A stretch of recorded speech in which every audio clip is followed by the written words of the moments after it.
17ª entrega de nuestro despliegue de la colección Topps 1992-93 de tarjetas NBA.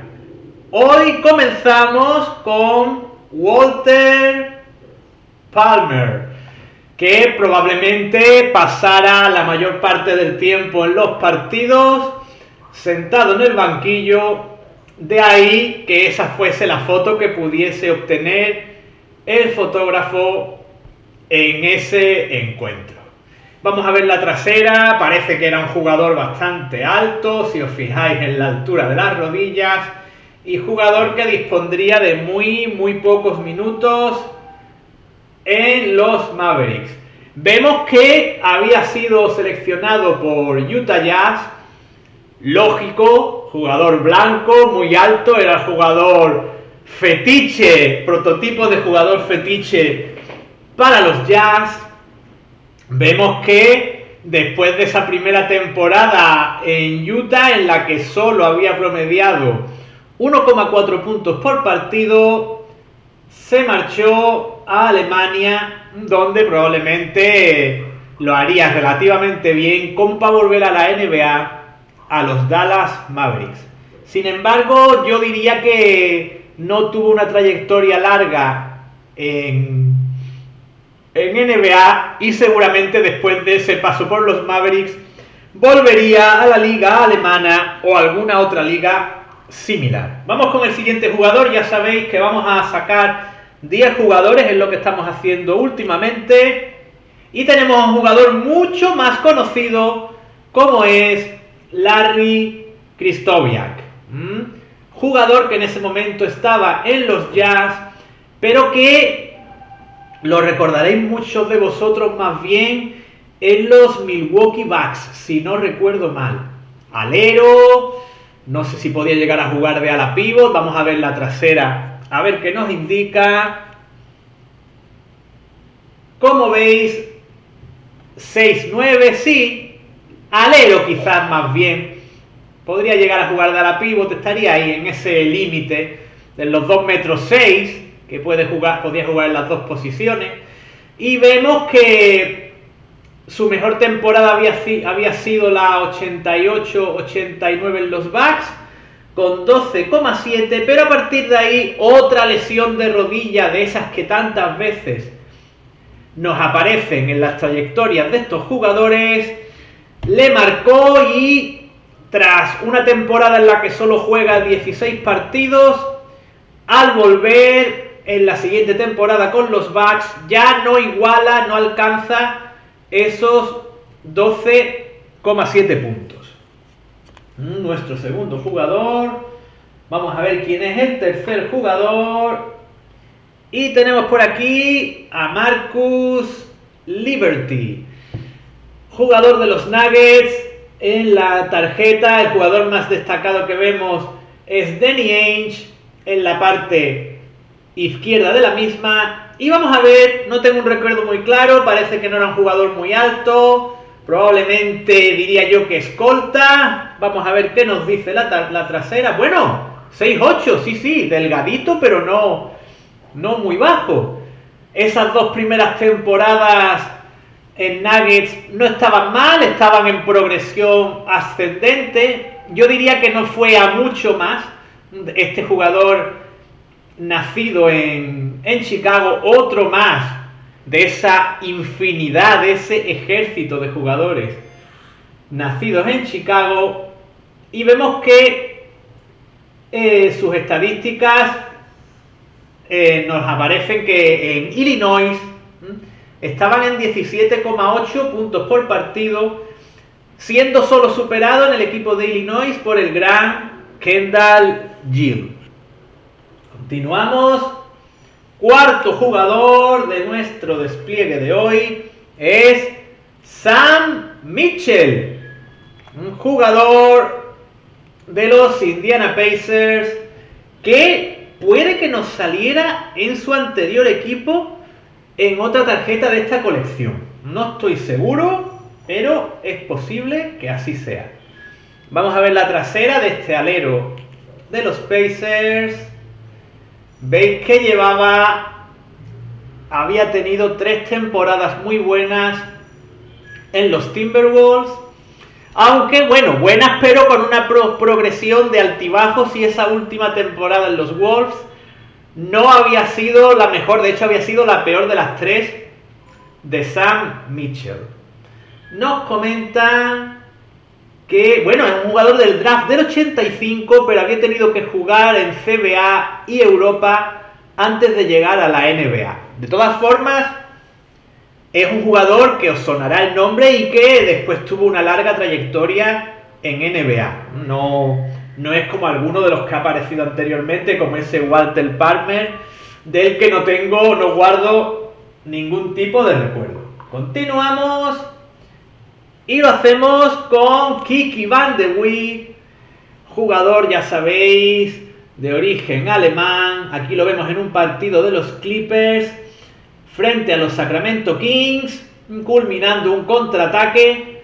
Y ya sabéis, jugador que sobre todo en la primera mitad de los 80 era un grandísimo anotador. En su etapa en los Blazers era una auténtica estrella de la NBA. Jugador que nos apareció en la serie de cromos que podéis ver en otro de nuestros vídeos de jugadores que habían superado los 50 puntos en algún partido. Y fijaos qué larga trayectoria acumulaba ya este jugador, nacido en Alemania, de la Universidad de UCLA.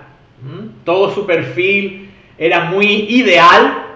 Universidad de UCLA, jugador de raza blanca, 6 pies 8 pulgadas, un prototipo de alero anotador de aquella época. Y si veis, ya tenía sus 34, 35 años, su carrera ya estaba acercándose a su final. Y fijaos que aún su promedio de anotación estaba en los 20,4 puntos por partido, a pesar de que ya llevaba 3-4 temporadas con registros anotadores bastante bajos.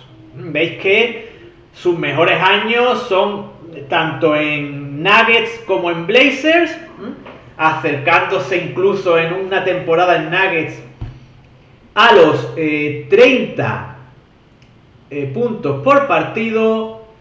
Y llama la atención el hecho de que lo seleccionaran en el draft los Mavericks, pero comenzara a jugar en los Nuggets. Habría sido un muy buen jugador para esos Mavericks de esa época, de Mark Aguirre, Rolando Blackman y etcétera. Habrían sido, y además les gustaba, daos cuenta que les gustaba a los Mavericks ya en aquella época los jugadores alemanes. Ese gusto de los Mavericks por los jugadores alemanes viene de muy antiguo.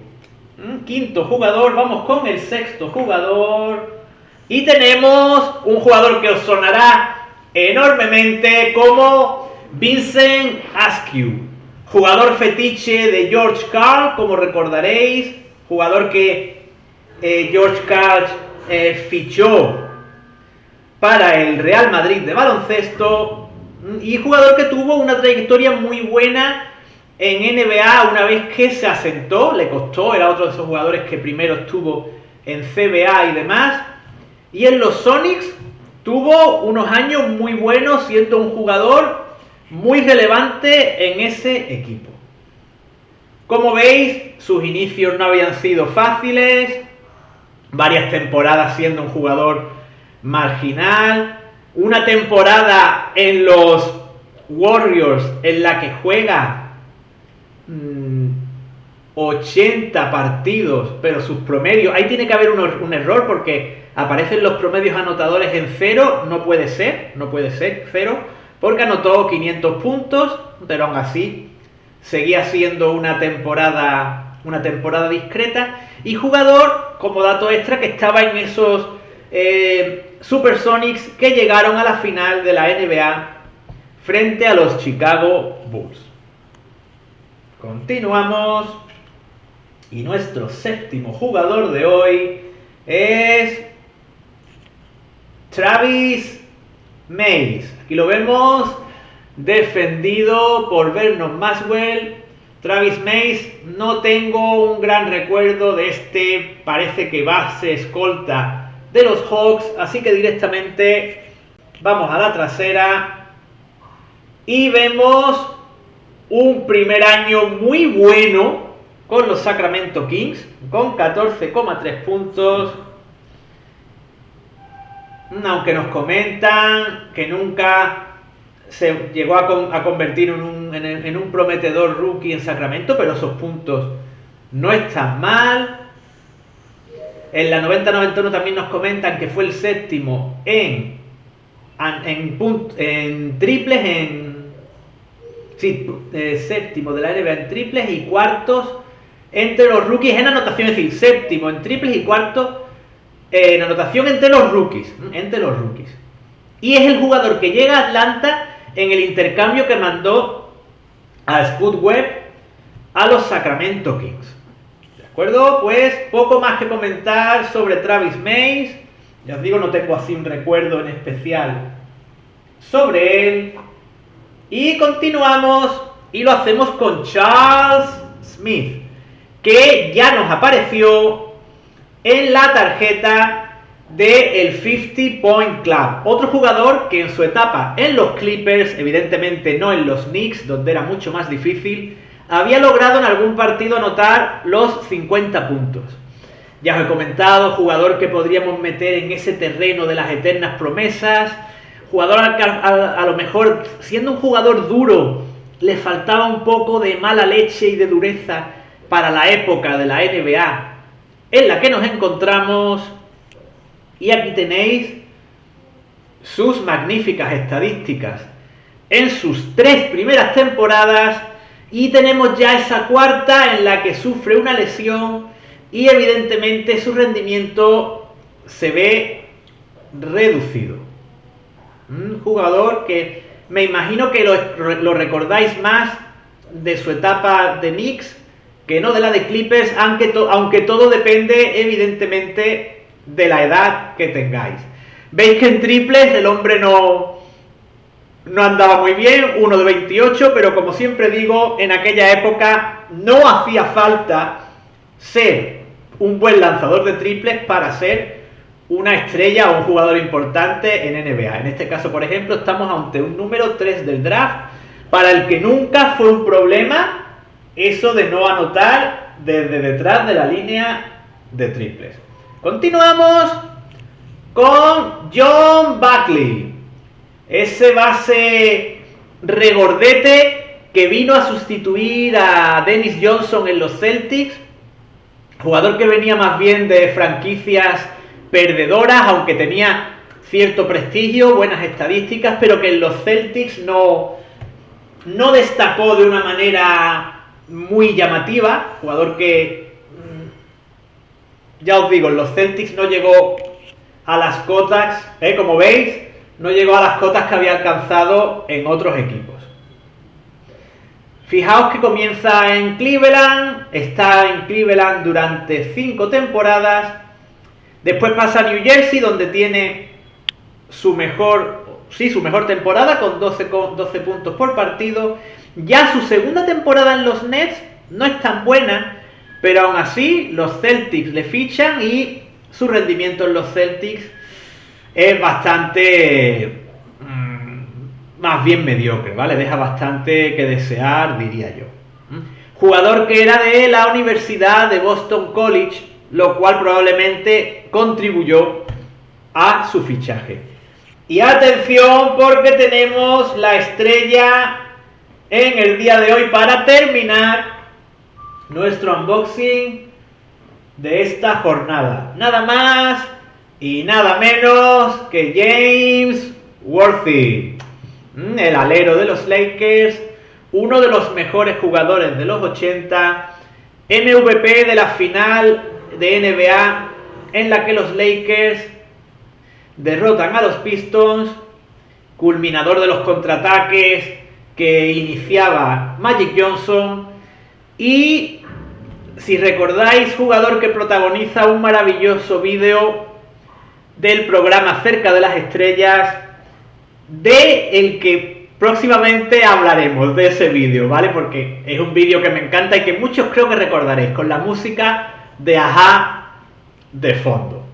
Vamos a ver la trasera, vamos a ver sus fabulosas estadísticas. Jugador que hasta entonces solo había jugado en los Lakers, número 1 del draft, por uno de esos intercambios tan inteligentes que hacían los Lakers de la época y que permitieron que los Lakers tuvieran un super equipo, cosa que era muy difícil lograr en esa época de draft, de límite salarial, un límite salarial realmente útil para la competición, no como ahora, un límite salarial que igualaba la competición.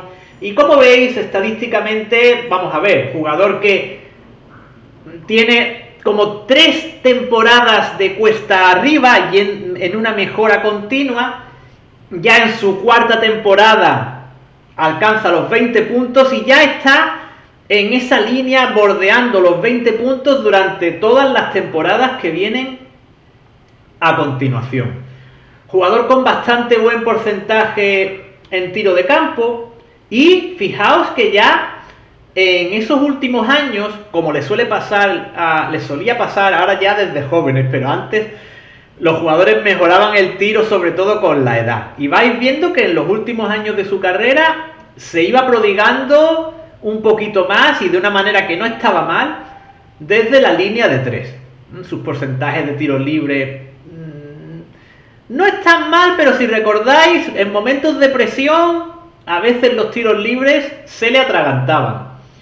El número de asistencias por encima de las 200 tampoco estaba mal. Recordad que muchas veces esos contraataques de los Lakers puede que Magic se la diera a Worthy y Worthy se la diera a AC Green o a Byron Scott para terminar. Es decir, se requería una buena visión de juego.